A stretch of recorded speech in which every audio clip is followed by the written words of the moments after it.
I was gonna ask, how do you purchase your movie tickets? I know when Adriana goes with me, I tend to be a ticket purchasing hoarder usually, so I always do it through the app. But like, you always send me Snapchats of you with paper tickets, and I can't remember the last time I've had a paper ticket. So there's a few answers to this question, and I'll get to all of it because I love to yap. But when I have a paper ticket, it's me betting the system that no one's going to go see a movie. And 8 out of 10 times, I get a paper ticket, I take a photo of it on my little popcorn, I make a little Instagram story. I'm a bit of a white girl. But when it's Bit. important, a lot. But when it's important, my friend Boren always buys the tickets. It's like our movie date thing, and I buy the concessions, unless it's Tuesdays, and I'm absolutely frugal, and I'll buy it online, and I'll pick the seating. And yeah, even this last one I went to, Black Bag, as I was going into it, there's this family arguing with the ticketing guy, and they're like, can we not just go into the theater with our ticket? He's like, no, you have to pick your seats.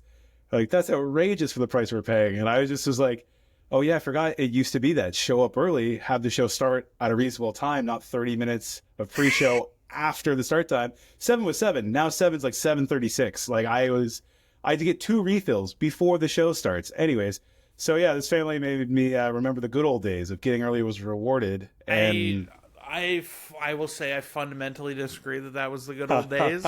I'm much more. I prefer to buy my movie ticket 4 weeks out in an advanced pre-sale and get the seat that I want, and I don't have to worry about showing up 45 minutes. Especially now that they've added that if you're not a CineClub member, you have to pay $1.50 to buy it in an app or online. That's really yeah, deterring the pores from competing with me for my seats. And so, like, I'm particular about where sit. So it's video important to games, me. Yeah. I'm they call you a like sweat. I'm of Yeah. two minds about it because yeah, if it's gonna be like a busy screening, I wanna pick my seat and I want to pick a good seat and I don't have to worry about getting there early. But then if I'm going at like 1 p.m. on a Monday, want to sit in like the middle and there's like no one else there, so it's kind of annoying to like have to pick a seat. I don't know. Overall, net positive. They also do this thing where it's like you can't leave a one space gap, and that sometimes is a world of difference if you're going with a partner. And it's like Yeah. there's 3 available seats right in the middle, but because somebody went alone, they now have to be insulated by a seat. And I'm like, it's not Rona season anymore. F that guy. That's a coat chair in Canada. You put your coat there if Yeah. no one's showing up, Yeah, that and you that respect annoys that. me. That annoys me Yeah, I so See, agree. much. The one if people show season. up in the old days and your coat or your bag was there, it's like, oh, cool, yeah, sorry, it's prime real estate. You're right. Sorry, dude. Sit next to me. Let's get elbow to elbow. But nowadays, yeah, it's baked in for you. Online snowflake Shay. They're like, I need my seat perfect. I need it pre-ordered. I want to show up. I went to go see Baby Girl twice on a whim, thinking like, oh, it starts at 7. It's 6:58. I'll buy a ticket and go in. Sold out. Couldn't get a ticket because people like you are really dedicated fans. So that's Well, my I hard wasn't a stance. dedicated Baby Girl fan to see that twice, but I liked it enough. But Well, I never saw it because it was sold out yeah, with the true last minute enough. crowd. Yeah, so that's got to be an episode. But yeah, I think it's neutral evil and good. I do miss the old days, but I do remember those days of like you buy a ticket and people snuck in because there's pre-assigned seating, and now you're sitting on like the floor because there'd be people like you go to see like The Dark Knight, and it had you buy like a Dark Knight ticket, and then you realize somebody bought like because they were sold out. They used to sell out tickets when theaters were big, but somebody would go buy like I don't know Shrek 2, and they would just go into that theater and pick a seat real early, and that was my gimmick because I didn't have an adult all the time. Yeah, I was So gonna say the same. Like I remember the Owen Sound Theater days going in 30 minutes in advance just so we could like lock down the good seats. Like well, I yeah, remember I felt like I was lifelong friends with those pre-show guys. Like the one dude was like Tanner Z or something like George that. I Stromalova. remember the tech guy. Do you remember the curly? I'm Mark whatever with the curly Oh, hair and like with the the tech source. product. Yeah. Radio Shack, the Source Circuit City, all Oh the yeah, same. that was such an ingrained part of that, but I definitely don't miss having to sit through all that. I hate it now because now yeah, I get assigned seating and then the movie's at 6:40 or whatever, but starts maybe at 7 o'clock. Just super quick, I know we got to get into the black bag, but now that I'm a big shot with the platform, I was actually barred from the Owen Sound Cineplex. Our last episode or a recent episode, depending on when this comes out, I talked about how I would bleach your creature, aka go into a theater that just got let out, take a big bag of popcorn, big bag of drink or big drink, empty it, clean it out, go get a refill, and then go into my next screening. Some theaters used to be set up where the concessions were behind the ticketing. So once you're in, you're in. So I called it a movie heist. I would go on like a Tuesday. I'd pay for like a 6 o'clock showing. I'd find a showing from like a matinee, like a 3. I'd take their popcorn, whatever, refill it, go into my 6. And then when the 6 was out at like 8:45, I'd find a 9 showing, and then I'd sneak into that. So I was essentially stealing movies for a lot of my adolescence because I love movies so much. I think I saw the Rise of the Silver Surfer Fantastic Four sequel like 7 times because it was always lined up in that gap when a movie would get out like 7:45, not quite 8:45. I was barred from Owen Sound Cineplex because they caught me doing it at least once, maybe twice. But when The Dark Knight Rises came out, I was like, please, I gotta go see this with my best friends. I paid full price, and this is like a lot of money for a high schooler. And the like 300-pound manager was like, I pity you. You can go in. And that was when I learned to respect authority. Anyways, I'm Brandon. I didn't realize the two of you. You were both so cheap. But on that insulting note, we'll just move past and we'll jump into Black Bag. I'm not giving you guys a chance to respond. Apologies to the viewers. We're just going to linger that. But yeah, no, I think so. Black Bag. Steven Soderbergh just did Presence. Did you see Presence, by the way, Brandon? It's really funny. I watched a lot of reviews about it, and it's like it kind of got. And of course, read the review on ScreenLoveAffair.com. I did, and like you always talk about signing the contract with the movie, getting ready for expecting what you're being given, not just projecting. It was very experimental, I guess. So it's nice to see a Soderbergh movie that kind of is a bit more traditional. It's like a Knives Out whodunit in a way. I don't want to get too far into it because I've been yapping. But I think like for me, just again, we'll start off at maybe a high level. Like, this might have been a perfect for what it was trying to do movie for me. Like, I very much so loved this. Literally it was a tight 90, almost, I think, precisely.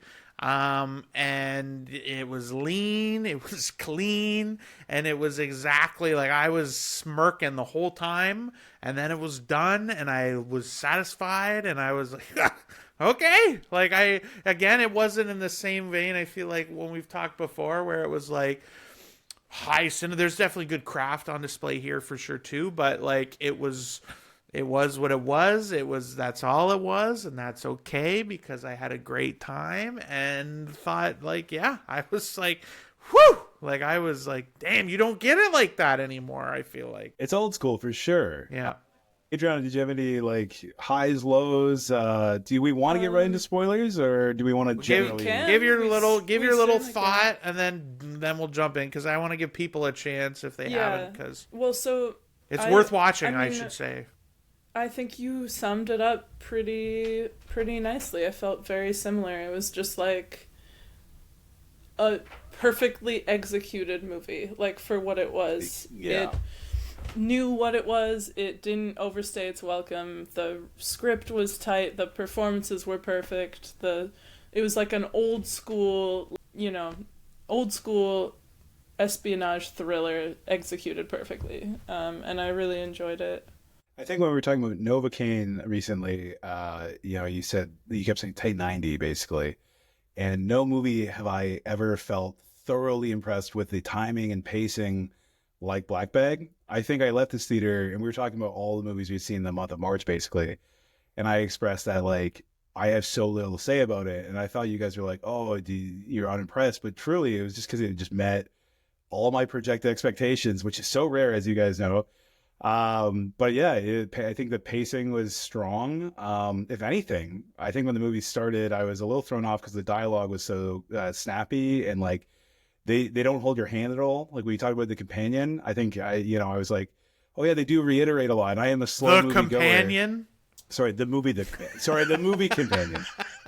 But I want to start pretending we have editors. Like, editor, cut that out, even though it's just us. But the point of that was it starts off pretty snappy, where it's like, you talk to Daryl Jackson, and they get like really into it, like right away. They just and you guys start paying attention right away. And you talk about being an old school movie. They did not hold your hand. And part of me as a slow theater goer was like, is this whole movie just going to be like British people being smarter than me? I hate that. But it was a lot more accessible once they settle in. And like you said, being very impressed with what it was and the timing of it. Before we get too deep into it, the opening scenes are basically like a dinner party among spies, which is a great premise. And especially for like a whodunit, if you know that going in. And I almost expected them not to leave the dinner room. That dinner room was so kind of unique and the tension was kind of palpable. And I thought, is this like one of those many like shoebox movies where they're like you're crammed into one space and you're just tensely talking the whole time? And if that was the case, I would have actually had like a lot more to be like, what a test of my patience or test of the script. But I like how everything about it. I have like two gripes, but everything was really good.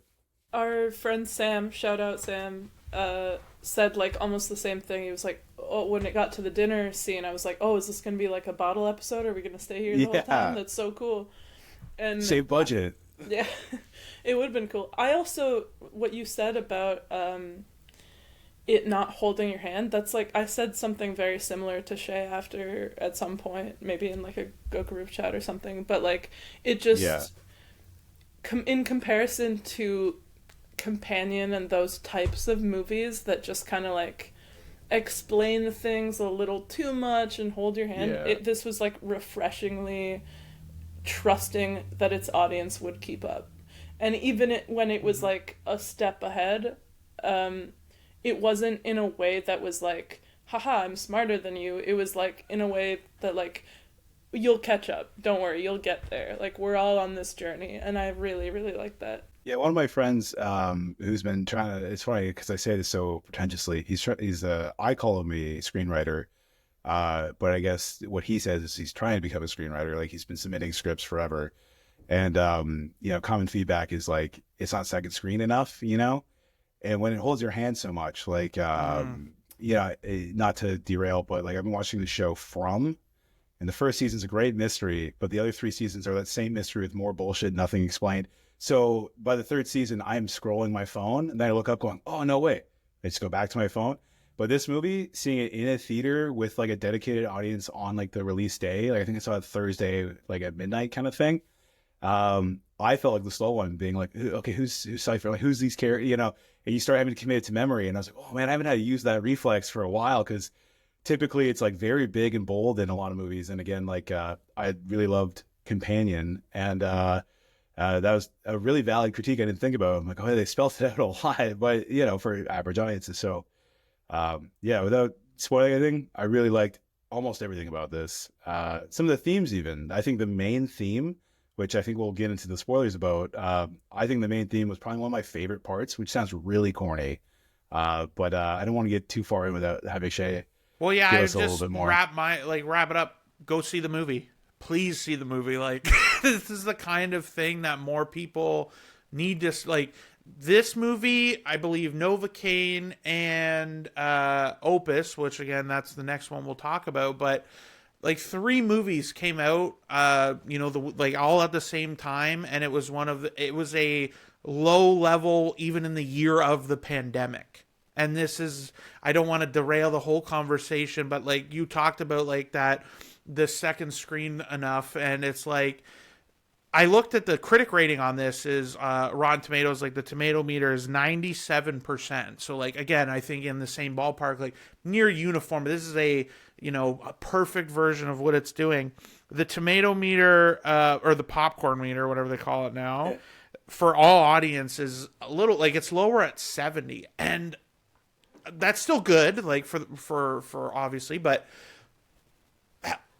that kind of baffles me a little bit, where it's like how, and I think it's only because of the thing you mentioned, like how many people are you what was the way you said that? You said second screen, right? That's how they said it's not second screen enough. Well, yeah, because like you have a first screen in front of your face, right, and the second screen is a big TV, So like Netflix there was a story, I feel like maybe a month or 2 ago now, where that was like the whole thing about how there's like one of the hidden classifications in Netflix is that you can watch this while you're not watching it. And like that's honestly why I don't engage much with TV. I feel like the stuff I do watch is older shows, like not older, like I redid Sopranos last year, and Oh my stuff God. like that. But like, yeah, because I find I'm like, this is just this is a literal. I feel like my time is being wasted. Like I'm just killing time for nothing here.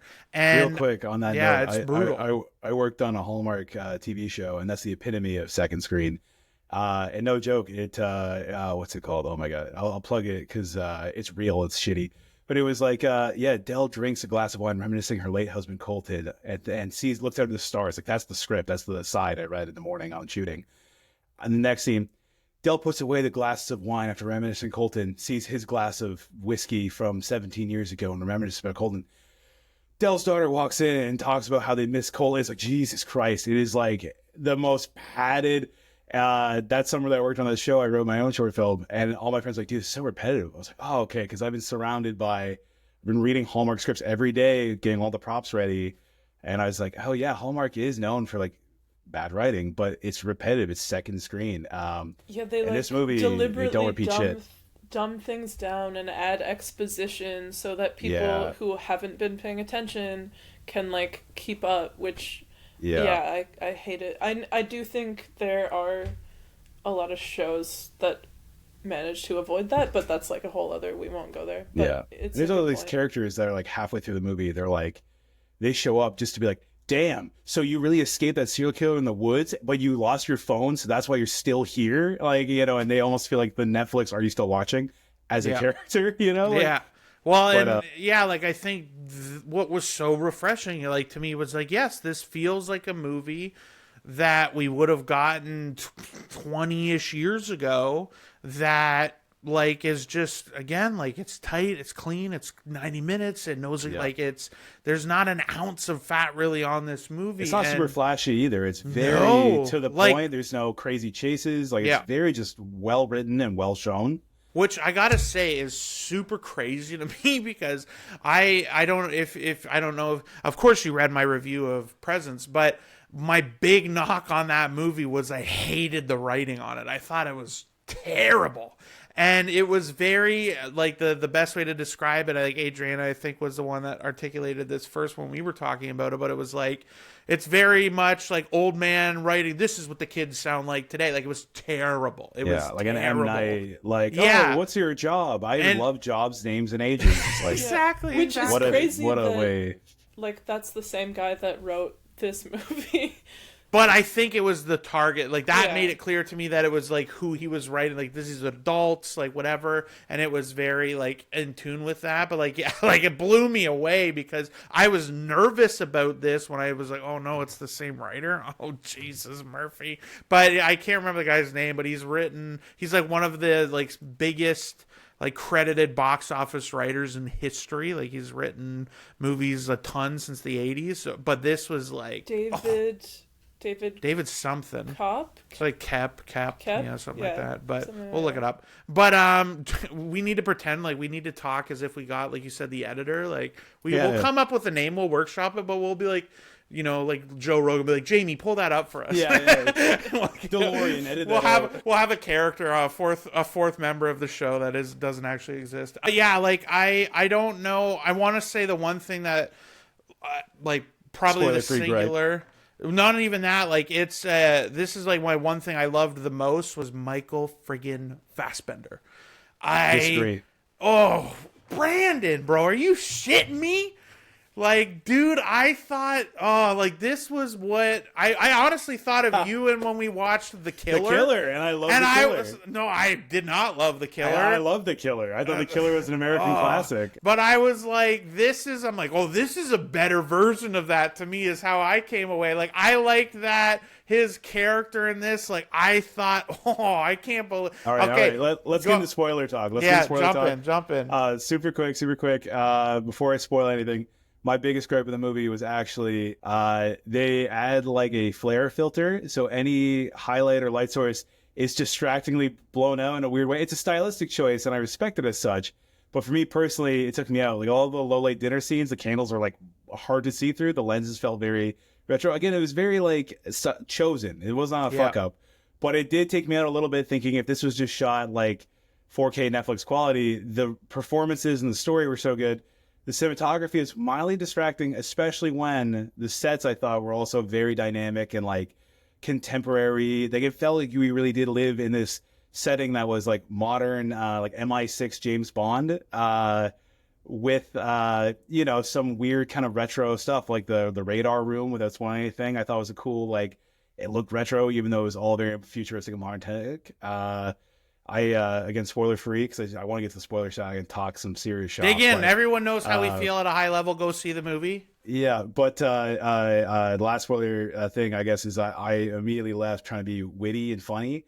This is probably the best James Bond MI6 spinoff of all time. Like, if they wanted to make more money or find an audience, if they were uncertain about this, I almost get, especially now with Amazon and the Broccoli family and the James Bond deal going through the MGM, I truly feel like if this came out a year later and being like development hell, let's say, it totally would have been sold as like the inner workings, human resources of MI6, because it is very beat for beat kind of in the James Bond world without being about the action. And I love that. And James Bond is in it. Pierce Brosnan. Yeah, the also, best one. I think Naomi Harris was Moneypenny in like the newer Bond movies too. So it's like very Bond coded, and there's like obviously like references and homages, I think. Yeah, but 100%. I wanted to say my biggest gripe with the movie was the lighting, the like flared light. Yeah, that was, it was a little distracting, the cinematography, for sure. The fact that that's my only real complaint is like some of the lighting was a little too soft in certain scenes is like saying a lot. 100%. That's nitpicks. Yeah, like I think, well, because Sam, I think it was Sam again, double mention of Sam for the podcast, was big night for like Sam. He asked of like, do you guys think the projection was blurry? And then like we talked about it after. I was like, no, it was like because it was so consistent. Like, yeah, it was definitely a stylistic choice. It didn't bother me, but it definitely is noticeable. And I feel like if you notice things like that, like too actively, then yeah, like it definitely had a moment. Like I became aware of it, which I don't really like. If it's meant to be more like just subtle enough thing that is happening, I don't like to be that aware. Super quick on that. Instead of dressing all the time, we have these things called egg crates. They're like the grates you put in the ceiling under fluorescent lights in offices. And I've spent hours adjusting them because they could see a little bit of the moire effect where the grid doesn't line up right. And it's crazy. It's Hollywood bullshit. It's my job half the time. And this movie, I remember thinking, fuck those egg crates. They're not diffusing the light at all. It is just blowing out. My friend who doesn't talk at all during movies, I'm the drunk ass, was like, I bet there's not, you know. He leaned over and goes, is there Vaseline on the lens? What the fuck is this? He loved the movie too, but he's like, it is distracting. I'm glad that all three of us are like phenomenal, 10 out of 10 as far as story and character and all the, you know, juicy stuff. But yeah, that nitpick of it being like, what a choice to have made that everything was going to look like the camera lens got rained on before they shot right into the light source, you know, like that. Yeah, that's all I'll say about that. I'm glad we all agree, because I thought I was going to sound like a real, like, again, like autistically specific, like this ruined the movie for me, and get super hung up on that cinematography choice. But I'm glad we all agree that was. Well, speaking of not agreeing, Adrian, I need to understand where you fall on the Fassbender debacle here before we dive into that, because I thought that was like an obvious high point, but I don't know now if Brandon hated it that much. I'm with you. Like, I thought he was great. Eat shit, Brandon. No, I don't know. I mean, I thought him and Kate Blanchett were like fantastic. I know you said like, oh, he was like. I think Kate kind of stole it from me, but I don't know. I think they were both great. Yeah, I don't know. He played that kind of cold, you know, like perfect. You know, he gets a little bit of sauce on his shirt and needs to change the entire shirt before dinner kind of character very well, I thought. Let me, before you go, Brandon, let me make my case, because there's a specific thread line here that I feel like I really thought was what made it so exceptional. At the beginning and as the movie progressed, I wasn't sure about this character. Like, they make it very clear, like, oh, I get a little stain, I have to go change my clothes. He's very particular. He notices all these little things, and da-da-da. He plays this consistently the whole time. And I wasn't clear on their emotions. I wasn't clear about how they felt. And even when they have that moment, we're in spoiler territory now. If you haven't seen it, go watch it. We're going to talk spoilers now.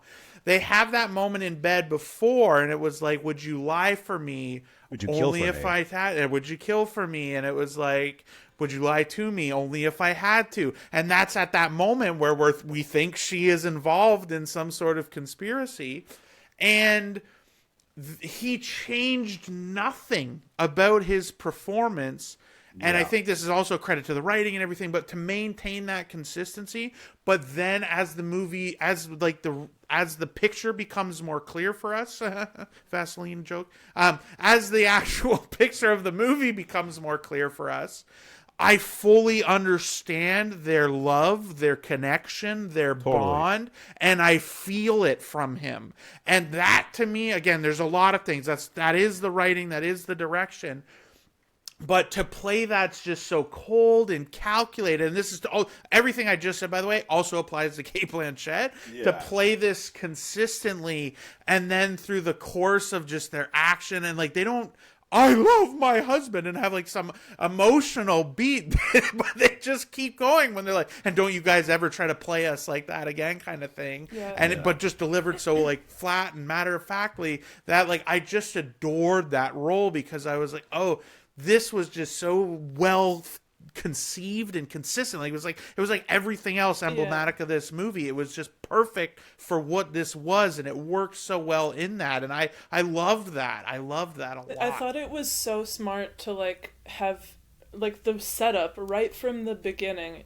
It creates the sense of like distrust. You're not sure if you can trust her. For everybody. You're not sure if he's sure he can trust her.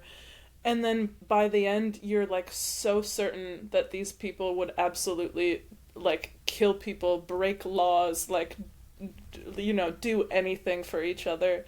And like you said, there's very little that shifts as far as performance because they're so like under the surface, but you feel it and you kind of understand that shift.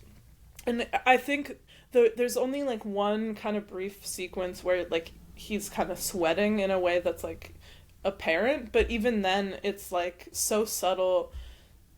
Yeah, I don't know. I thought it was really well done. I think to hop in on that and to Uno reverse card you here, kind of clickbaiting you, I did enjoy Fassbender's performance for all those reasons. My whole like I disagree thing was only because we're just getting more Michael Fassbender as shown from like Alien Covenant, from The Killer, an autistic, Germanic, gorgeous Calvin Klein model who is precise and dedicated to all that he does. No matter how he does the job, he does it precisely. And I do love that trope, but it does become a trope. I think I loved it, especially for all the reasons you guys said, but I was trying to bait you a little bit with that because I think we all just agree very heavily this is great. But I'm going to add to your train here of, the circle jerk of why this movie's so great. I think to get the spoiler out, because I think we've all been touching on it, the plot twist is you should have trusted Fassbender and his wife the whole movie. They are the best of the best. They know everything. They were right. And you as the audience member are so cathartically glad that that is the case by the end. I think I see so many shit movies where I'm trying to guess what's happening next or where it's going. And I do project a lot of expectation based on how it's sold to me.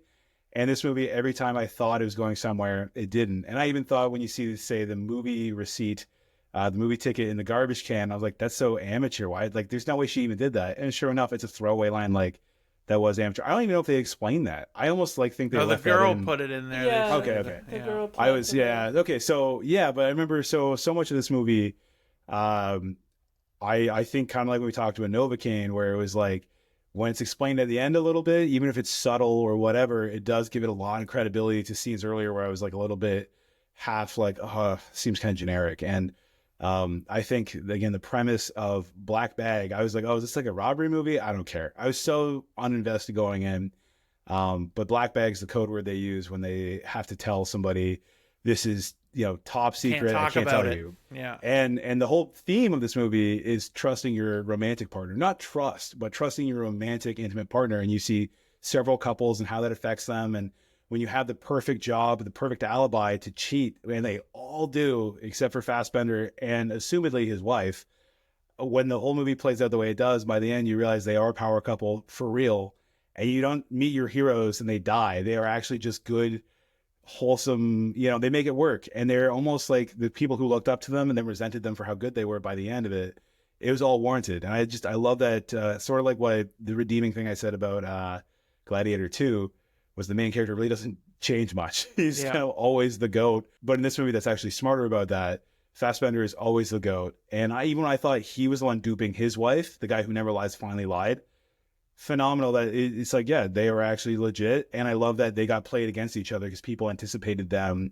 going to bat, using the spy network camera satellite to black out during the sales. And it was way clever than I gave it credit when I signed the contract at the start. And it took me a while to sign the contract because I'm like, is this going to be just, oi, me might, the docs, they're just going to fucking British people mansplain everything. And I thought it was going to be really, I hate British accents. I thought it was going to be really boring the whole time. But I was thoroughly happy to see they thought out every answer, and every plot twist was like not dramatic and very logical, but it still eluded me. Yeah, I'm really excited to see this a second time too, because I really want to rewatch that beginning section based on the knowledge that I know, because like you brought up the movie ticket. So when he invites her to go to that movie and he's staring at her, he's watching her watch the movie to see if she jumps and like I love that, genuinely reacts. And in the moment, I kind of believed, like I was definitely like, oh, she's in this somehow. So I'm like, damn, she's acting real. Oh, like she knows, she's so aware of herself that she knows she has to act scared at the moment when he acts scared. But no, she never went to the movie. It was a real, genuine thing. No, that's the throwaway line where she says, and the very first thing she says to him in the bedroom very intimately is, I always know when you're watching me. And that's so thematic. Yeah. And in the movie scene, they're both looking at the screen and they both don't laugh. And then he just goes like this. Yeah. And then she laughs without breaking and looking over. Yeah. And to me, that was like, she's totally fucking the spy. Like, I was over the moon. Like, fine, that's the detail. She knows, bro. She's playing you. Like, I was so red pilled. Like, can't trust your wife. And then by the end, when they're actually like really, okay, goosebumps. I'm like, I love that. I love that a couple just works the fuck out for once. Thank you. Thank you for not being a nihilist movie. Absolutely adored like the traditional value that if you put your partner first, even in a scummy ass international fuck. Because also too, sorry, pivot. Talking about Top Gun Maverick. One of my smallest gripes of that is that who are they fighting, Shay? 5th gen fighters, not China, not Russia. This movie has the balls to say like, we're going to fuck Russia up with this, MacGuffin, this digital key that's going to melt that. They actually do take a small stance of like, this is current, this is relevant, it fits in our current world. And I do respect that they took that, much like Red Dawn being about Russia paratrooping in during the Cold War. I appreciate when something takes that extra measure to make a small statement if it's going to affect the global box office. I don't know. But I did like that it was tied into like real world events without it being too Trumpishly on the nose or being too progressively, war is bad. And it does paint the surprise villains, which, of the story, as having like a good neutral spot if they're going to betray their country and do essentially espionage from the top down or the middle up, however you want to see it. I do think that was really important because they were not super villain maniacal assholes like you would expect. It was like a very semi-relevant, well, very relevant, I guess, point of conflict that they had an opinion on. And the moral center, the Kate Blanchett and Michael Fassbender, were just like, hey, I don't care. The whole point is you lie. The whole point is this is not correct. This is crook. And I think they really balanced the scales well. I respect that a lot, to take a real world event and work it in tactfully and not on the nose or too manipulatively. I think tactfully is a good way of describing it. And it's like just kind of subtle and morally ambiguous enough to make it interesting without feeling like they're kind of hitting you over the head with like a message or something. Like, I thought it was fun. Exactly. It's still about the movie. It's not about Russia and Ukraine at all. It's just like, how do we destabilize the superpower? And it's kind of, honestly, it reminds me of my other favorite cinematic masterpiece, Black Panther 2, Wakanda Forever. No, it's actually Black Panther 1, where it's like, do we share this with the world, our technology and our advancements, or do we keep it for our own gains? And like this whole movie, that's the idea, is like, do we have this thing and to get it out and use it in the field, we have to go against our government. And it was barely touched on at all. But I think the fact that our whole motivation is there are people who are opinionated that it is necessary essentially to weaponize something that is a bit morally over the top. I think, again, like, when you compare that to other current political allegories or situations, like, it was just done well. They didn't dwell. And again, like, if Top Gun said something about like China, for example, I would have been like, whoa, they went there.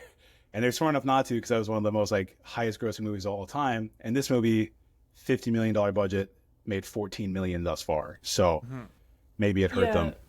This movie, like you said, Shay, people should go see this. I'm like so kind of sad that it arrived with such little fanfare. And even watching the trailer, I was like, this doesn't really seem interesting. So generic streaming movie. It kind of sucks that it's coming out at this weird point in the year, because I feel like it's gonna get overlooked so badly. But just like before we move on, I just also want to say, I thought the supporting cast was really good, but especially I forget the character's name, but Marissa Abella, or whatever her name is. I thought she played a really good foil, because like all of the other characters are so like kind of cold and like, you know, subdued, and she's kind of stabs like, her boyfriend in his hand with a flirty, fork like dinner, or a over knife the at dinner. top. Feisty. Feisty kind of character, played that and really she's well. also like a romantic cheater, and you get the opinion that she's just like jealous and but no, it's like everybody well, I mean, cheats. they're all cheaters except for, you know, our dog, Fassbender, our boy, Blanchett, and our girl. Anyway. Yeah, I don't disagree. Like, I think it was interesting on, like you said, like, they're like, oh yeah, Russia, and it'll end the war, but I don't think they ever once said specifically Ukraine or anything like that. No, exactly. And again, I like that they touched and the moral complexity was around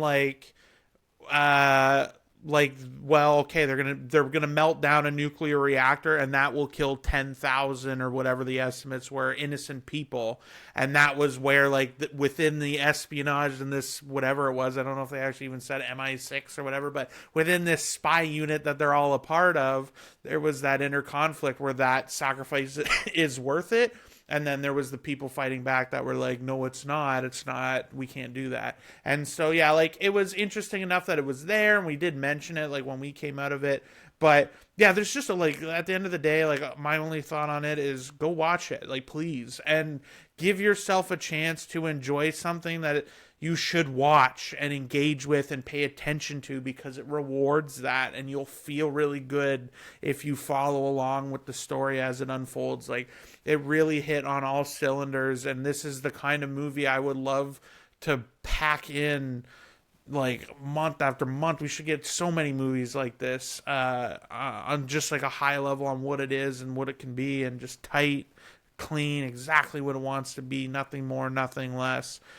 Super quick, I know we're about to talk about our next movie, but the scene where I also like the mentorship between Fassbender and the middle management guy who shines bright, and spoiler, he's the bad guy. But I do like that like dynamic, you know, of the rising star. Did you think when he goes out to the fishing pond for the second time and he kind of alludes like, oh, it might not have been your wife's accounts, I might have misled you a little bit. Did you think he's gonna like Godfather him and just fucking whack him in the fishing pontoon like out there? I was like, he's gonna kill him, and again, it subverted my expectations, but that felt very Godfather coded. Yeah, he was definitely trying to they were planting the seeds, right? They do really good job of like just giving you enough to make you feel exactly what they want you to feel, and guide you along until ultimately the reveal, the whole picture becomes clear. Very appropriately manipulative, because like I said, I was seasoned to expect so much.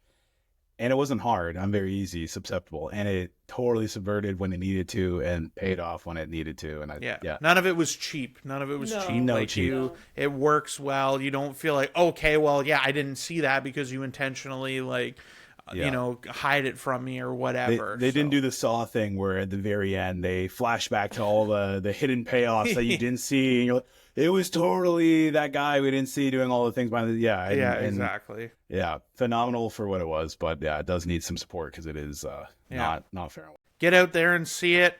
I don't. Well, I'm actually less clear on what Adriana thinks for this than I am on Brandon, but I don't know if Brandon would overwhelmingly say people need to be rushing out to see our next one. But Don't see the Opus next one. A24. I once again I dodged the trailers on this. I saw posters for it. That was it. I heard they like, and if you Googled it, it was a musical horror, and I went in again thinking that was all I knew, and I'm like, oh boy, this is gonna be horrific for me. I'm gonna hate this, and I was once again. I'm like, oh, I had fun with this. This was fine. I enjoyed it. Not near to the same level as Black Bag, but again, I feel like I'm the anti-Brandon right now. Like, Brandon always has these expectations that sour his experiences, and I seem to set expectations that only elevate mine. So, but I mean, I had fun with this movie. I'm really glad that I, for once, have just glazed a movie, just absolutely stroked it, being like, what a great film. Oh my God. And now we're going to something where you think is better than it is, and I feel like it's an abomination. I am so disappointed. But let's hear Adriana's take before I monkey to this. You know, let's. I think I'd probably land somewhere in the middle. Surprise, surprise. Like She does this in every Coward. grouping of three that Adriana and I are involved in, and she's always like, "Well, I hear what both of you are saying." It drives me nuts. there's No, a reason Drives me nuts. Challengers was my favorite movie. No, Me saying with my anti-polyamory messaging, you're like, oh, challengers. no, but to bring it back to Opus, Please do.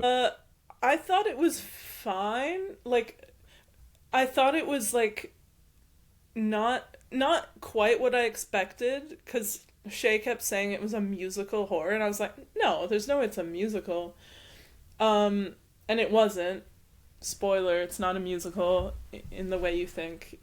I just At all. I had fun with it. Like, I didn't hate it. just for the record, I'm pulling it up now. It still is on Google listed as horror/musical. So I screenshotted that because I thought it would change it would its change. backlash. You didn't want Google to gaslight you. I swear it went up from 39% on Rotten Tomatoes to 42 on the opening weekend. And I was like, okay, maybe I'm going, but anyway, sorry. Sorry, I go ahead. screenshotted I it just along. wanted to clarify. I didn't just manifest this No. out of thin air.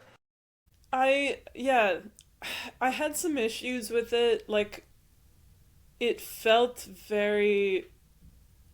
It felt like a movie I'd seen done better before. And like, there were things that, like, I love Io Adebari. Like, I think she's great, but she felt kind of just like she was playing herself in this, and it wasn't like the most. This is my favorite episode interesting of The character. Bear, where she gets to go talk to John Malkovich. Yeah, the exact same character as The Bear. Just like nervous, underappreciated.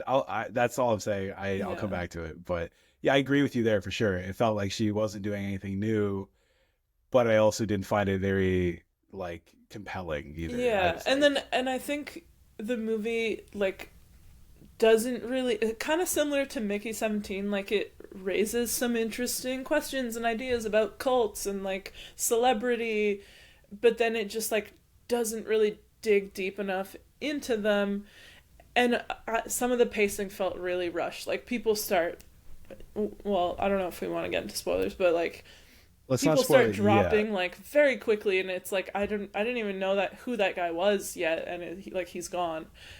So I had some issues with certain parts of it, but on the whole, I like enjoyed it. I think it was probably elevated by that central John Malkovich performance, which is just so Hell insane yeah. and stupid that I couldn't help but like it. I don't know. Before I like go on a tear, I do agree. There are those naysayers out there. I know we were talking about this the other week, but yeah, John Malkovich performance being like corny and over the top really landed for me. It really worked in the context that they set up. I know Shay's wearing his Nick Cage shirt, so you know, commit to the bit. John Malkovich, I think, serviced it quite well. He was probably like the shining star of everything, to say, but overall, that's spoiling it. I think the first act really good. I felt like I was being set up for a lot, and I was ready to receive. And without repeating the monkey faux pas of expecting too much from something advertised as being the next cerebral A24 horror with crazy cinematography and over-the-top performances, that's all there. It is. But I was expecting a bit more, the elevatedness of it. But that first act, really good setups. I love the music. I love that they make John Malkovich's character like a sex symbol like Prince, and he's this, iconic guy. I believe it from the setup and like the documentary style ENGs. I think they did a lot of good craft of making that in the first act. And you really believe that this is the Willy Wonka golden ticket that she's gotten. And I like the mystery is, why is she invited? She's not her boss, the Hollywood Reporter exec. She's the underling. And that I thought was a fun theme to explore. This, old white guy who's been in business forever, who is this young, not intern, but unimpressive person rising up underneath it, being kind of suppressed. I thought that was going to be paid off, or a theme. And it's more of a plot point. Again, we'll get into the spoilers almost now. But yeah, I feel like everything except in the first act did not come back in any meaningful way. And it was a lot of like substance and style over substance. The substance in the end was, to me at least, I felt it was all very vague for the sake of being an A24 like mystery thriller, And yeah, I guess we'll start leaning towards spoilers. But my first example to you who have seen it, when I say like mystery with no answers, I found like thematically, what the fuck's the point with the oyster shucking, or the, is it about the theme of opening up because our main character never opens up? She doesn't open up by the end of the movie. Why are there oysters in, was it Utah, which is like a tax haven, and a lot of billionaires and famous people have their compounds there? Like, it wasn't an ocean town. It wasn't close. It wasn't thematically resonant. It was just this weird, creepy thing they did in a yurt. And I thought visually, that's cool. But like, so much of this they focus on, and I think they're going somewhere, and they never did. And I don't think this is an expectations thing. I think this is just like bad writing. I just didn't line up for me in a lot of ways. I actually agree with a lot of the points you're making, but I will defend the oyster shucking a little bit, just a little bit. Because I do think there is some thematic resonance. Like, to me, the way I sort of interpreted that and saw that was that it was kind of trying to be a commentary on, like, the artistic process. Like, you have to kind of really just get through a lot of bullshit before you find that pearl. And you'll cut your hand, and, like, you just have to keep doing the work and until you get that. But to me, that it just, again, goes back to, like, you set up some interesting themes, but don't really pay them off. Because there was, like, I thought they were going to explore her a little bit more, like, her ambition of being, like, a great writer, the sort of star report. She's not getting the opportunities, and there's, like, this level of ambition that's not meeting up with expectation, and then she kind of ends up pursuing fame in this more superficial way, and that ends up being like kind of her downfall. But none of that was really tied together, or like as deep as I would have wanted it to be. To add to that, and I don't mean to talk over you, Shay, I just know you liked it, and I'm sure you'll tell me why I'm wrong later, but I agree with you there. Like, that was, like, it was spelt out. Like, there was no deeper meaning to that other than what they said it was, which is, like, not every oyster has a pearl. That's why, and like artistry, like, surface level, I think, they were tying in a lot, but logically it wasn't landing. Whenever it landed under the surface, there was no logic, and whenever it, inversed. But to that exact note, spoiler 3 to 1, at the very end of the movie, when she writes the book about the cult, which I think we can all agree, the cult's the coolest part. John Malkovich being crazy is entertaining, but like the supposed audience for her book, the cult's the big story, and the grooming and the idea of like essentially like there are gods among us, there are these people of worship among us that they sell with this oyster analogy. Again, I think that all is pretty cool, and it does go somewhere, or should go somewhere, but in the end it doesn't. And I thought what would be the through line to everything we've talked about was her Asian friend in the restaurant at the start. he again, I think we got like the right amount of him for what I thought the message was going to be. He was like a friend that was friend zoned. He was very objective about her. He didn't sugarcoat stuff.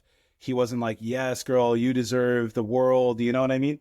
He was like, you're kind of middle class. Like you have a family with no issues. You went to college. You've landed a job in an industry that a lot of people would kill to be in. You know, like you are effectively living the dream for some people. But she's just like unhappy and ungrateful because she's not moving ahead.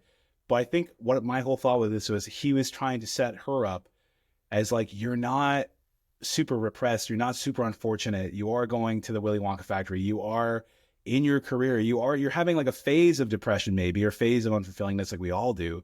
But at the end of the day, like your story is not worth telling because you haven't lived an exciting life. And I really thought it was going to come down to her being the pearl. She thinks she's the pearl. In the end, it's like, no, her shit was vapid. And it was, I don't know. I thought there'd be a big classism point, like the Menu, because a lot of people compare this to the Menu. Well, and it never goes to classism at all. I mean, my ambition was to speak about all the things I disliked out of the gate to help, find our common ground. And like, I don't disagree at a high level really with what you guys have been saying. Like, to me, like, yes, they explicitly tell us there's a scene with the oysters. Like, he explains the whole point of it. But I agree that I was like, the cult angle and ultimately what becomes the sort of like twist reveal, I guess, at the very end was not explored in a way that made it more meaningful. I got it. I understood what, at a basic level, what the aim was, what their kind of the gist of this religion or whatever, they wanted to call it was. But I agree that it wasn't like there was no depth to it for sure. And that's to me what I mean, where this was like a fun enough fine to me thing. That I think is what separates it from being just fine and fun enough to something a bit more exceptional with a point, like with something interesting to say that left me thinking more.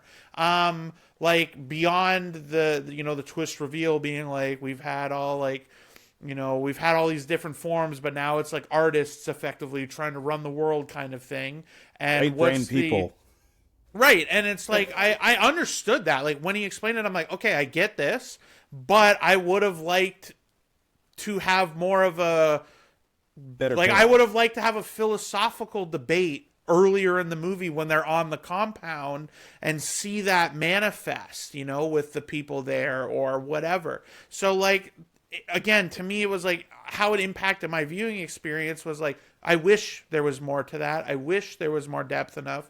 But it was fun enough for me to have John Malkovich lead a cult of people influenced by celebrity and art to make celebrities and artists rule the world. Like, that was enough for me to have a good time with it, as opposed to feeling like it was taxing or anything else. And I think, like, for me, like, I guess I feel a bit more positively about the, like, AO's arc in the movie, as far as, like, it really came down, and I think, like, to the point you said about her friend, that kind of, like, like, our crowd was like, oh, like, when he leaned into her a little bit, like people were groaning in our theater, and, like, I get why. I think I might have even been one of them, but, like, that's a real friend right there. That's a true friend. It tells you when it's bad, like me. Well, he could have been, you can be softer, but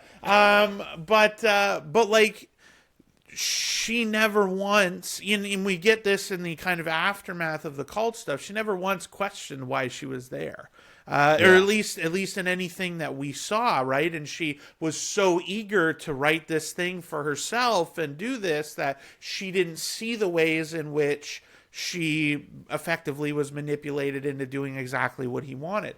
Now, again, she lacked a lot of agency. She had, like, no agency.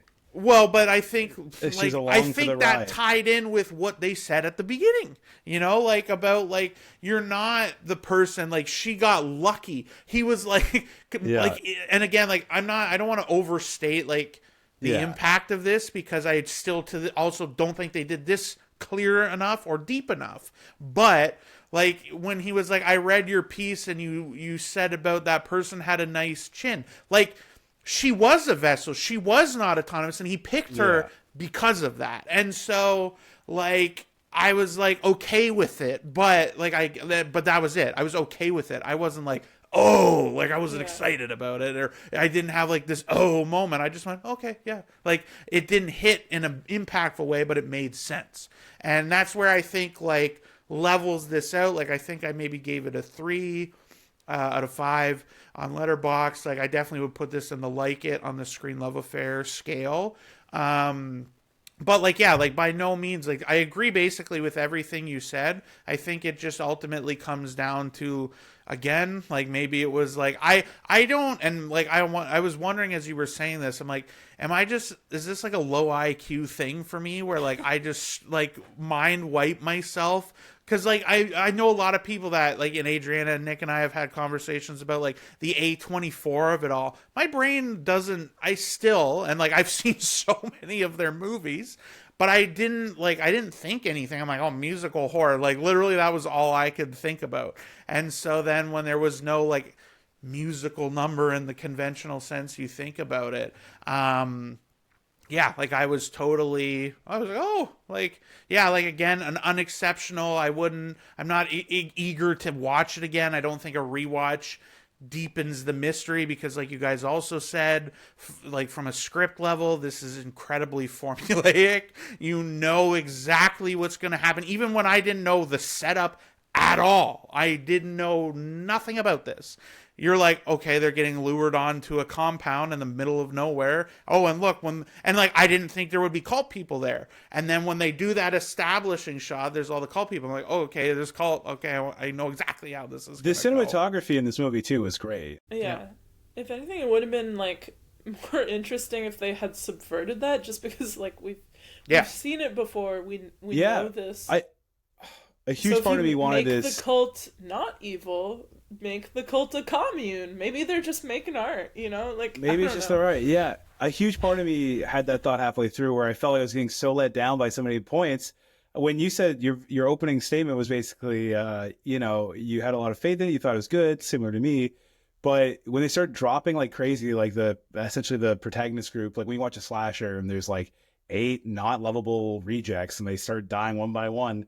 In this movie, it is very like random. Like there is very little rhyme or reason, and when they explain it at the end, you're still like, okay. Like the Joe Rogan of this universe is invited, and he's just killed off screen at a massage, and that's it. You find out at the end he was like decapitated, hung on a wall. No impact, no care. They just explain that he had a bad joke or bad review of him. It's just it all kind of seemed like, isn't it crazy how evil celebrities are? And you as a 2025 human being is like, yeah, bro, groundbreaking. Thanks for writing and making this movie. I'm so enamored with this original thought. And a part of me just really wanted there to be, like a flip of that script where they do some crazy shit that makes no sense, like killing these people off. And then, maybe it's like, well, this is the answer. This is the way. It's how we live. Don't judge us. Like, I thought it'd be almost a comedic beat. Or like, there wasn't a ton of levity to it that I found like really resonating. And again, like I'm not trying to say like everything has to be overwhelmingly thematic, but they do set up stuff that I thought was going to be explored.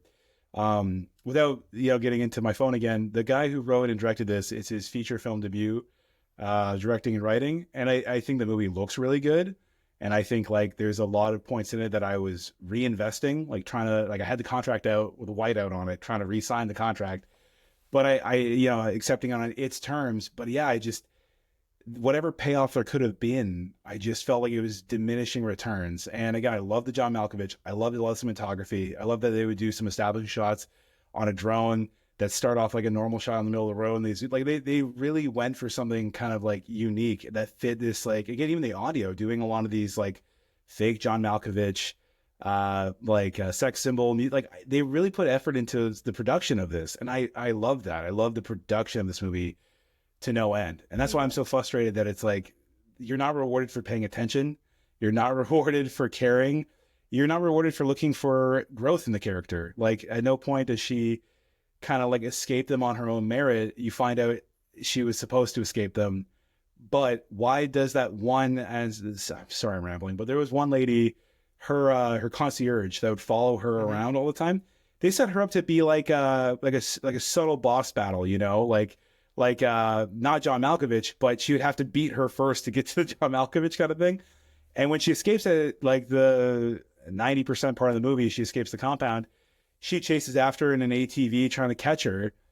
And when you find out at the end she's supposed to escape and all that, that feels like very weirdly manipulative. Like they're just trying to build false suspense. If she stopped, looked at her, and like waited for confirmation, like let her go, or like not even that, just don't have that. Just have our main character escape on the ATV, hop the fence, and be like, "There's a," you know what I mean? Well, but they honestly, build a chase scene there. There's no reason for that. That was the point. They were actively trying to create a false narrative in her mind. Like the whole point of chasing her out. And, like, she walked away thinking they were all getting poisoned. They intentionally, like, they knew everything, right? Like, that's, again, the see-all. That's a whole other narrative trope in its own. But, like, they left she the saw cyanide next to the champagne. right next to the champagne. And then so she sees them all drinking. And so, like, and then the chase, like, she has to believe all of this for their whole plan to work. And I'm not like, I don't want to make it seem like I'm trying to like overly defend, because I do agree, like there's these criticisms, but I think there's like, it's they do like the least they could do to weave a thread through this. Yeah. I agree. Like it's thin, and it doesn't like always, it's not a strong connection, but like there was enough there where I bought it. And when like that you said like the last 10%, I was very intrigued by, like I was invested, and I'm like, that's what made me be like, again, what held this back for me from being something I might have loved was like truly loved. I really like if that last 10% was more of like, if they wrapped up the cult shit in the second, like halfway through the second act, or even like somewhere more in the middle, and we really drew out, like, because that gives Ao's character more depth. It makes the whole like Malkovich's motivations and stuff interesting. Like they made Ao's character very invested. She's reading the books that they sent them, and she's learning about this religion, and we scratch at it. And like I wanted to know more as I was watching. I wanted to understand this, and I think without that, the ending could have hit. Like when it's over and when his plan is revealed, and you see all this, I was intrigued, and I was thinking about the question. But I wish I was like I had something to hold on to. I wish I had points of view that I was already contrasting, instead of like, okay, what would work? Like instead, like really, you walk out and you're like, so what would the world look like with artists running it? As opposed to like, here's his vision of how the world would look with artists running it, and what would that look like? And you know, like all of that. Like I agree, this was like, what's the term? Like a mile wide or whatever, and an inch deep. Like it did not have the depth to it. It definitely, on a narrative, like the script is the weakest part. From just a structural perspective. The one thing, because I don't want to go too much longer, because like I said, I don't want to defend this in the same. I feel strongly about like different in this than something like The Monkey, where I feel like we like fundamentally disagree. I don't really disagree with a lot of this stuff. It's just, again, how like it impacted me on my viewing. Like I know Sam came away, like him and I think we're a little more aligned on that. But the one thing I want to stress really hard is, I bet you the song, like the one song that, well, there's two. I've listened to the shit out of that song since I came out of the movie. The Tomorrow one, his first single on the new album. That's already cemented in my Spotify top 5 already. Should we talk about the musical element of the movie? We must. Also, wait. Well, that and Malkovich too. Before we haven't gotten to any of that. I just wanted to say, Brandon, you mentioned the like silent concierge, who was played that was by good and creepy. Amber Midthunder, who was the love interest in Novocaine. Yeah. What? That was the same girl from Novocaine. Same girl from Novocaine. Brandon, does Brandon even watch movies, for Christ's sake? Also, you watched those like back to back, didn't you? And you didn't notice? No, I saw Black Bag and Novocaine back to back. Yeah. Sorry, Black Bag and Opus. Yeah, Novocaine was a week after. Sorry. Yeah, I thought what the fuck? Yeah. That's crazy. Sorry, that and the Jack Nicholson son thing, both being in that movie. I was sorry. I need a minute. Anyways, go on. Take your time. But I thought she was like the whole like silent like follower thing was pretty funny. They had a few like, Yeah. little comedic beats. Um, I and also before we move on, you also mentioned. Well, let's not move on. I actually really want to get into this. I did ramble about the Owen Sound movie theater for 10 minutes. We still have 8 more No, minutes of but this podcast.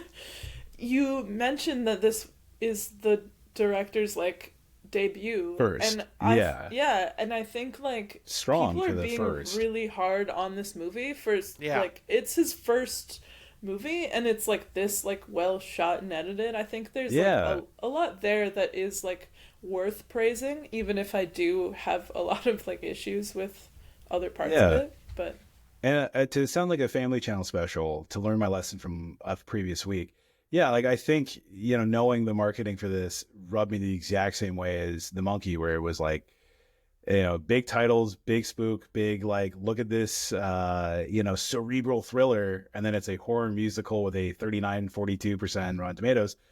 I did go in with the trailer expectations and I was thoroughly let Stop down. watching trailers for the love of God, please, Brandon, please, bro. But what I'm saying is, like, I think my frustration with this versus the monkey just tonally went a different direction than I was expecting, and that's on me. But with this, it was delivering what I expected, just didn't deliver as well. It's like when you order food and you're really hungry for pizza, and then you get a pizza that's subpar.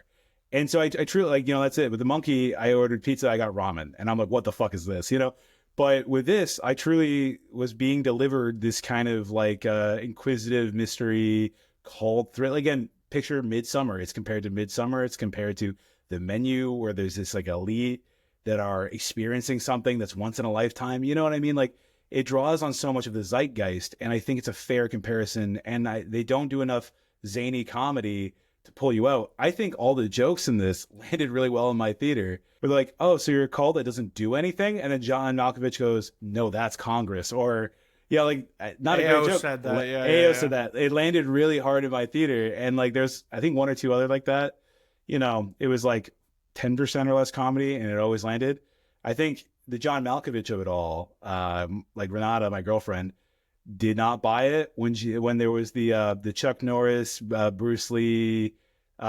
She started being like, this is nosediving very quick for me. And I get why to some people. She was like, I gave like, I think a 2.5. I just was unimpressed, but I liked parts of it. But Renata truly didn't jive with this at all.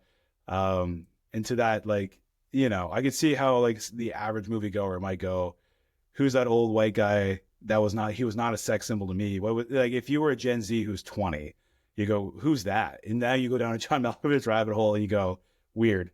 I just, yeah, I get it. I get people who didn't like it.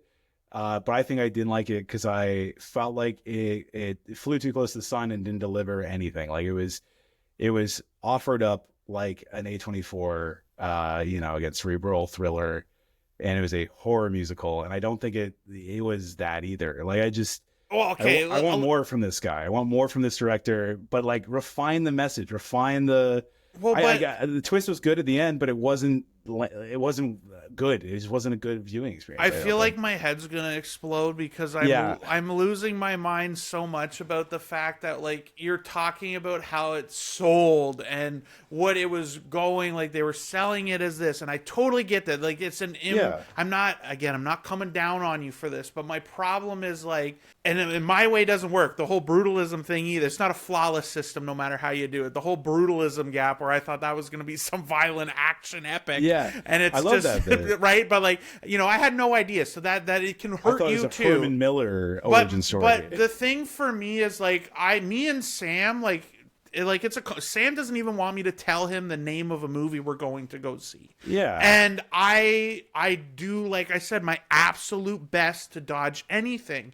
And so, like, how it was sold, I do not care slightly about it. Like, as far as my viewing experience goes, I hate the concept of marketing because, like, I think it was in this episode where we were talking about the expectations, right? Like, and the Netflix of it all on the second screen. The problem with marketing a movie today is that you're trying to sell it to people that don't watch movies. And so you're trying to sell it as this thriller that, like, the intrigue and all this. And, like, again, I didn't have that. I had no idea. I thought this was going to be like a straight up musical. I'm waiting for a musical number to come in, or I thought it would be. I thought it would be funnier. So I was enjoying funny components of the movie. Malkovich performances kind of matched. Okay, great. Like I just really think it's important to separate that, and I understand why it's so hard, but like it's like, again, like the Malignant example, like I feel bad for that movie, and I feel bad for people that went to that movie because they like, I like Insidious, I'm gonna go see this, and it's completely not like that. And that's not the movie's fault, and that's not the audience's fault. That is the studio and the marketing's fault. And it sucks when that is such a big factor, and you're not the only one either, where it influences your experience. And like, I had, like, again, I know A24, like, but they again, have a to cult. me, A24 has its own cult. they, like, have their own And vibe. just real quick, you're totally right. I just want to point this out. A movie like Black Bag that we all loved, but there's no cult of Soderbergh. And if there is, they're not coming out like they used to or they ever did. But the cult of A24 is crazy because this movie cost $10 million. And I think the opening box, I lost it. The opening box office was like over $140 million. So it 14x the budget. That's awesome, right? Like, that's good. I'm glad movies do well. Opus I'm glad did 140? 140 million, I swear. Just give me We need to come up with our editor's name. Yeah. Jamie, pull that up for us. Jamie, Get a fact check on 178 million according to There's yes, no fuck. way. Dude, Sorry, it didn't crack the yeah. top 10. Misinformation. I typed in Opus bot, and you know like how AI sorts it out? Oh, fuck it made AI. 1.2 million. So you know what I'm reading? People also ask Dante's Peak at box office. Oh. Like that is Dude, I was like, yeah, okay. It made one. Right. Okay, that's a Jamie, whole other thing. Jamie, cut this. Jamie, cut this. A24, I will say, sucks at marketing. It's pure word of mouth long when their legs, word of movies mouth. click. It's pure. Well, that was Neon, but it's pure word of mouth. Like the Neon train is almost ruthlessly Very efficient. similar At selling things, not setting Yeah. correct expectations. But like, The honestly, Letterboxd crowd. that's why.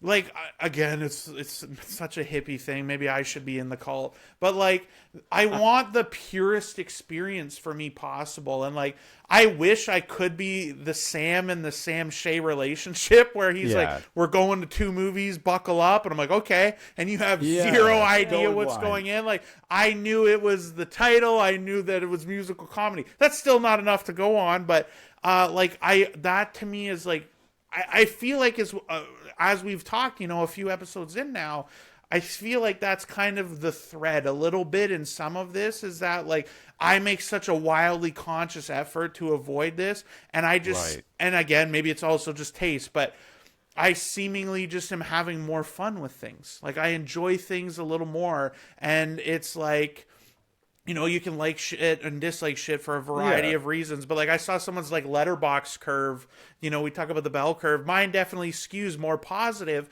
but then I've seen people at a complete opposite where like everything they're watching and logging, they have it skewed to zeros. And I'm like, mine's perfect. So, yeah, I was like, why do you watch movies? Like you clearly are like just making yourself miserable if every time you turn it on, and you have, don't have that. It wasn't your bell curve, it's a Twitter Mine thing. skews high, to be fair. I think it's just like, I think I'm a part of an audience, and when I've been like sold or pandered to, and I want to buy in. When I see a nice trailer at the Super Bowl, I'm like, oh, I want to go buy that product. Like I am a simpleton, truly, and I want to say the point to this podcast and the point of podcasting about movies in general is we're not here to talk about purely. We are here to talk about ourselves and our experience. But I think a part of it is if you are listening to a podcast about a movie and how it affects you and how you receive it, if you're really into movies and you want to hear perspectives on it, I think a majority of people who are sitting in a theater 40 minutes before it plays, aka 10 minutes early, you are watching trailers, whether you like it or not. And not everybody can do the Eternal Sunshine like you can and just blip it out after you see the trailer. And like we joked about this with the monkey. We were like, what trailer were you watching? I think I sent you screen recordings of like, this is a thriller intensive trailer, But the point to my argument, like I respect yours. I think you're right. I'm not saying no, I'm saying yes and.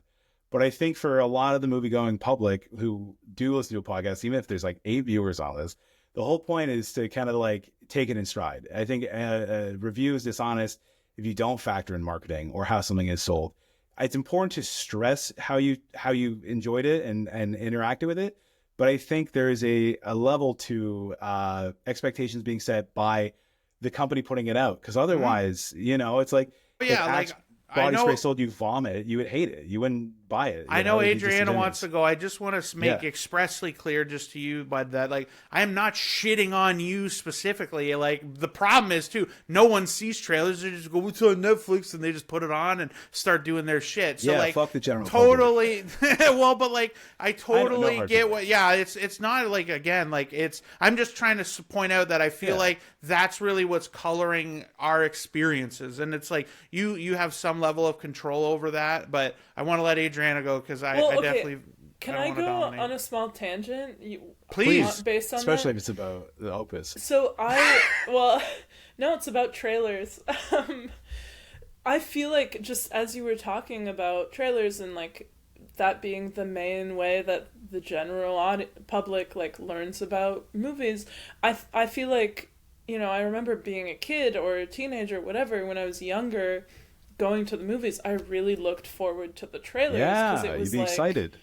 you're excited to see what's coming up.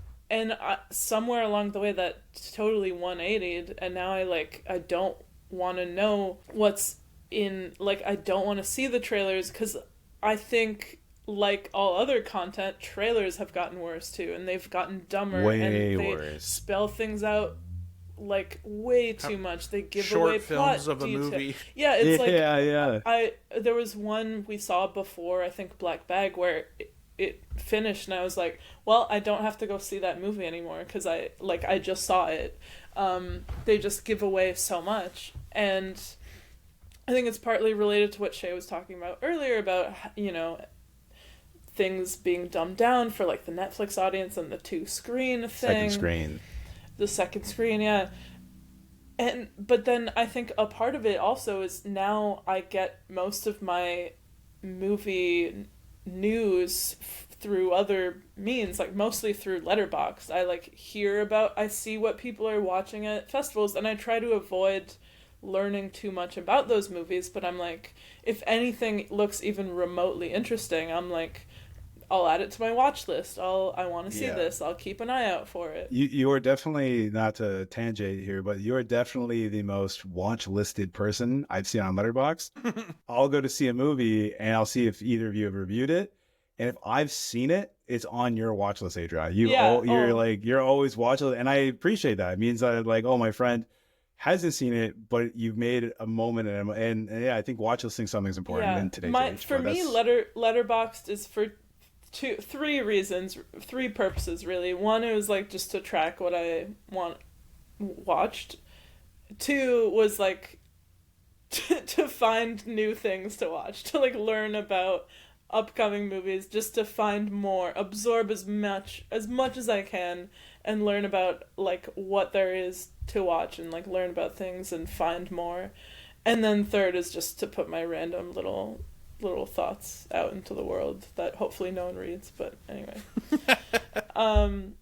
Yeah, that's It's my important. tangent. I feel like trailers have gotten worse. I don't know where I was going with that, but I feel like it's interesting that I used to really look forward to watching trailers because that was like the only way I could learn about movies, and now it's just like this superfluous format with the internet, with everything. We don't really need. You totally could not trust a YouTube trailer. You would assume it was like a fan edit, and the apex of movie trailers was get there on time or early and see the upcoming Iron Man or Dark Knight trailer type thing. Like, yeah, trailers used to be huge. And it also, again, rewarded the good audience member for getting there early.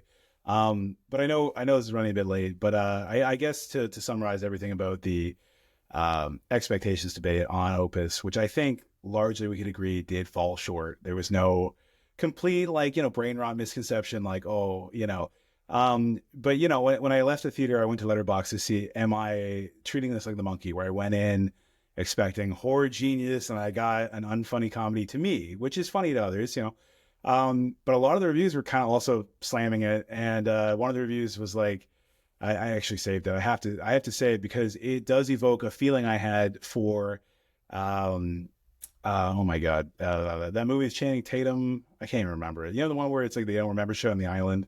I can't even remember it. It's so fucking bad. It's gonna come out. Oh, Blink Twice. Okay. So I saw Blink Twice, and I remember my letterbox review when I was new to Letterbox was like, "Oh, this is just I got sunburned from too much eternal sunshine on Epstein's Island." Haha, being all pithy and letterboxy. And I saw the ultimate version of that for Opus, and I was like, "That's what me, 8 months ago would have said." And to be fair, I think this is highly upvoted. But the review is, "Don't worry, darling. I will blink twice to signal for us to get out if the menu looks mid this summer." And that's the first line, and it's like, it is such a competently made movie as far as the visuals and the themes that you are buying into something that, again, it's in the zeitgeist and you're expecting there to be this big message or a thing that touches on this. And again, to credit the writer and director, I heard that he was like an entertainment reporter, like, so he had the job that our main character had, and you should always write what you know. And I guess that's why I'm bummed out that as a character, she lacked a lot of agency, a lot of choice making. She was manipulated all the way through. She never had that moment where she took her own control, in my opinion. But the point to this is, don't evoke so much of the zeitgeist of these, elevated horrors if you're not going to deliver on some of those elements, and it delivers very strongly. But did he evoke those? This is kind of the core part of what I'm getting. Like, I totally hear what you're saying, and I agree. The marketing did. The marketing That's did. what I mean. Like, and that's why I think it's unfair that this guy goes out and makes a movie, and A24 and their infinite wisdom sells it as whatever, and then people come to this with something in their head that doesn't align with what it is, and then it takes away. Like, this is the guy's, like you said, first movie. Like, I'm not coming at this either. Like, if this was some established filmmaker, I probably would have been a bit more harsher on this. But, like, I had no expectation. If anything, I had negative expectation. And I was like, oh, okay, that was fine. I didn't hate that. I thought I would. And I just want to close my thoughts on one thing that I feel like we didn't talk about at all. And God damn it, deserves it, because he is what notches this into a slightly positive for me, and that is Malkovich's performance. I think this is worth it for that alone. It was so much fun for me.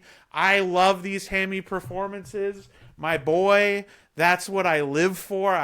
This is my stuff, okay? But, like, I also think, like, impossible, like, he is a perfect casting for this. It fits exactly, like, my worry was, and that's why I'm so glad also that I loved the song, but, like, you're pitching this to me as, like, this is the biggest deal in the world guy, right? Like, this is Prince, like, on the levels of fame of Michael Jackson or whatever. Like, okay. John Malkovich makes a ton of sense. And you, because he just has that charisma right away that you can kind of buy in. And then, like I said, that song is already there. I can't wait to revisit this at the year's end to see where it places in my top 5. But, like, top 5. It'll be in my top 5 most played songs already, dude. It's okay. So sorry, I thought the top 5 movies, and I was no. The song. Okay. Because I was on board until no. Like I said, I gave this a 3 out of 5 on my letterbox. Slightly positive for me, and Malkovich is right. And Malkovich is what nudges this for me. Like, I really think this was it's on his much whole back. Fun He's for him. carrying this into the theaters for me. Yeah. I agree. Like I said, AO did nothing for me in this. Like, she's a good actor, but she had nothing to do. Yeah, again, like, not. Yeah, exactly. I think it was more a script problem. Script issue. For a first time script. Competent. Yeah. And so, like, and I feel like, too, just one last note on the A24 of it all. I feel like that label has so much baggage now, and you're talking about perceptions and all of this. Like, and I guess I'm lucky because, like I said, I don't know if this is my, like, the version of low IQ for me, but, like, I just can somehow, like, I every time I do it, I do the Men in Black, like, mind wipe thing. But, like, I don't bring that A24 expectation, but, like, they lean into the bit. Like, I don't blame anyone that does. They lean into it. It's part of their thing. Like, we talk about the new A24 movie, like Adrian and Nick, we talk about this, I feel like, periodically 3 times a year, but like they lean into it and you're screwing yourself, I feel like a lot. Yeah, like the surfer's like, going to be dog shit because it's just an eccentric performance with an A24 brand. Exactly. And so like I mean it, like genuinely, like the way if you lean into stuff like that, you screw it. And if it doesn't work, like and like, again, like this is the hippiest I'll ever get about anything in my life probably, but I'm like, I just want that like pure virgin cinematic experience of like, I just come in and it is what it is, and I like, you might like it, you might hate it, you might fall somewhere in between, but like that to me is what I go after. It's how I like to consume things. And I think like, again, it's a small sample size, but I feel like that's why I generally tend to be like, we haven't had like super wide gaps or anything, but like that's why I feel like I just, like you said, we're close on this. I had a positive experience, and I think that's why. And on that note, I also saw somebody who disliked it a lot because of John Malkovich, and for me, he was the big swing of like, without him, this is a B movie lacking a lot of themes, and with him, it's so close to greatness, and that's why I'm upset. So I see why. The potential was there. Hater, agree 1,000%. It was there. It was totally there, and I just want more from this writer director, and I hope he learns to kind of like, I don't know, thread the needle a little bit better with a bigger story. But again, casting, I thought was on point. I wish main character was a little bit better written. But oh my God, sorry, I don't mean to keep jumping in, but I have to shout out Better Call Saul on this. Oh yeah. Instantaneously, I pegged 2 people as I'm like, these are just random Better Call Saul. Like the old lady that hands out the mail is one of the clients from. Like one of his main clients that has a thread. So I'm like, that's funny. Better Call Saul. And then the bald main cult guy was also one of the lawyers in Better Call Saul.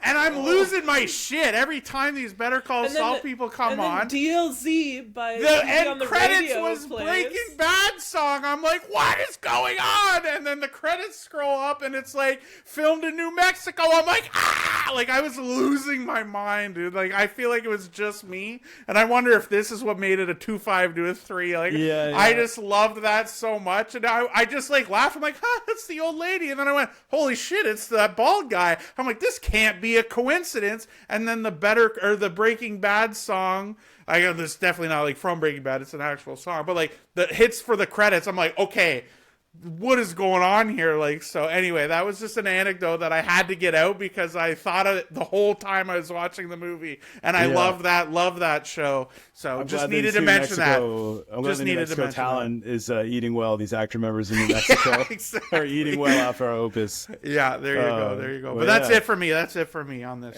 I think that's it for me too. I enjoyed a lot of this, and then I was just really let down. And again, you call it expectations, call it marketing. I want to see more from this creative team. I just want it to be a little bit more top notch because it's sold as top notch. And I'm forcing Brandon, no more trailers. Stop, please just stop and let's see. It's a science experiment. If there's any takeaway from this episode, it's don't want trailers. Don't want trailers, and go watch Black Bag. Yeah, Black Bag. I thought that would be The Gray Man. Was one of the best movies I've seen all year. On that note, Mission Impossible, the newest one coming out this spring. Going completely blind, avoiding all trailers. Shay's probably going to see it 3 times in the first opening 12 hours. And we're going to do a live in-person podcast for the first time. So stay tuned, subscribe, see what we look like in person with all these perfect camera angles, lighting, and audio cues that you've come to know and love the Talkies crew from. Anyways, like and subscribe. And Shay, you want to close us out here, pal? Yeah, I just wanted to say, like Brandon said, follow us, subscribe to the show, and rate it wherever you're listening. We really appreciate this, guys. Obviously, I hope it comes through. We have a blast doing this. So just on behalf of Adriana and Brandon, thanks for listening. We'll talk to you guys again soon. Oh, and remember, when you're selecting your seats online, sit in your designated seat for the sake of everyone around you.